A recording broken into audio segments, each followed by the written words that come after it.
Et bonjour tout le monde, voilà encore un nouveau style de vidéo. Comme vous l'avez vu aujourd'hui, je fais la review du chapitre 140 de My Hero Academia. Sinon attention, cette vidéo contient des spoils, les spoilers c'est pas bien, ça pousse au suicide. Bon, je vais commencer d'abord par le passé de Tamaki, pour continuer sur le combat qui nous a été donné de voir, et sur la suite potentielle des événements. Alors on voit tout d'abord un flashback de Tamaki, quand il est encore en CE2. L'auteur nous montre que même à cette époque, celui-ci n'arrivait pas à être sociable.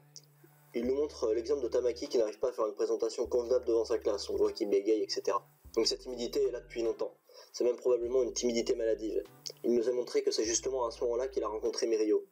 Ils se connaissent donc depuis environ 10 ans. Leur amitié est donc assez vieille et ils ont appris, je pense, à se connaître. D'ailleurs, on voit plus tard que Tamaki s'inquiète pour son ami en prévoyant ce que lui va faire, ce que son ami va faire, ce que Mirio va faire. On voit aussi par la suite que Tamaki, même 7 ans après, n'a pas changé. Sa timidité le paralyse tout autant qu'avant, voire même plus. On peut constater qu'il admire Mirio pour son courage d'aller de l'avant, et justement c'est à ce moment où il se rabaisse que Mirio lui remonte le moral. Il lui dit implicitement qu'il voit en lui quelqu'un de puissant et de beaucoup plus talentueux que lui. Il lui dit exactement « tu es juste extrêmement nerveux, non ? Mais tu n'as jamais fui ou abandonné contrairement à moi. » En se rappelant ces mots, Tamaki nous fait sortir du second flashback et nous montre enfin l'envie de combattre. Il n'a plus peur. Je ne sais pas quel est le véritable lien amical entre ces deux-là, mais leur amitié a l'air vraiment profonde. On voit que Tamaki s'inquiète vraiment pour son pote, à tel point qu'il demande au reste de l'escouade de partir à sa rescousse. Maintenant, passons au combat. Ce combat était court, mais waouh, j'avoue avoir été pas mal hypé. D'ailleurs, avant que le combat commence, on voit que la police s'alerte de la disparition des héros, mais décide de charger vers l'ennemi. Je pense que ce serait cool s'ils nous montraient que les flics vont enfin servir à autre chose qu'à démasquer les plans des méchants. Bon, déjà l'arrivée des 3 manipulables est très bien faite, petit sol recouvert de fumée. Perso, ça m'a fait penser au début d'une soirée mousse. Ils sont d'ailleurs déjà en position de combat, en tout cas ça en donne l'impression. La de corps à corps en avant, et celui à distance, à l'arrière. Mais bon, vu l'altère de celui qui se trouve à l'arrière, ça me semble compliqué qu'il soit à distance. Ingestion. J'étais pas prêt pour son altère, vraiment. Je sens le cannibalisme, encore plus quand on voit la tête du perso. Alors on débute le combat avec le mec voleur. On voit clairement que contre tous les héros, les 3 ne font pas le poids. Mais Tamaki fait le choix de se battre seul contre eux, ce que Kirishima conteste bien évidemment. Cela dit, Aizawa attaque aussi et bloque leur altère.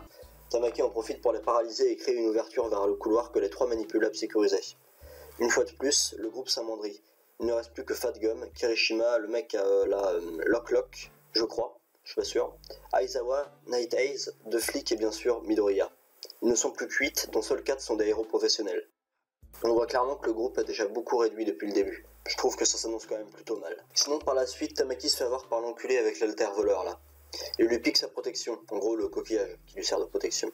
Moi je trouve ça quand même cheaté comme alter. Le mec il peut tout voler tant qu'il te touche. Portefeuille, téléphone, caleçon, tampon, le mec te vole tout. Bon, cela dit, les trucs qu'il vole apparaissent dans sa main, donc il est limité à 2 choses en même temps.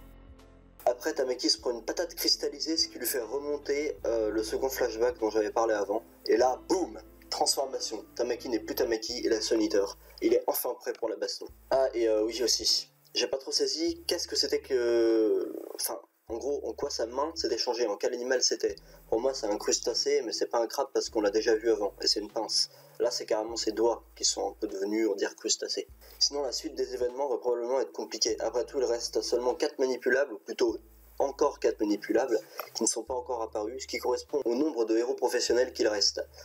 Ils vont donc peut-être se mettre sur la gueule. Après ça, il reste encore le bras droit d'Overhaul dont Mirio pourrait être en train de s'occuper, laissant Overhaul seul contre Midoriya et Kirishima avec l'assistance des 2 policiers, qui pourraient être là pour diriger et pouvoir donner leur position pour qu'un héros professionnel vienne les aider. Cela dit, ce serait un peu trop simple. Il ne faut pas oublier que la Ligue des Vilains a rejoint Overhaul. Il serait bien embêtant de tomber sur Dabi à cause de la fumée qu'il dégage, car il ne faut pas oublier qu'on se retrouve actuellement dans les souterrains et qu'il pourrait très bien faire suffoquer tout le monde. J'ai aussi pensé à un espion dans la police. J'ai donc essayé de réfléchir à qui ça pourrait être, et le seul qui théoriquement pourrait être, c'est lui, Tsukoshi, le pote de All Might. J'ai pas pu m'empêcher de trouver que ces deux-là se ressemblaient, Overhaul et Tsukoshi. Ils se ressemblent un petit peu comme des frères. Bon, eh bien, en tout cas, j'espère que la vidéo vous aura plu. N'oubliez pas de liker, vous abonner et de partager la vidéo, et sur ce, moi, je vous dis à plus.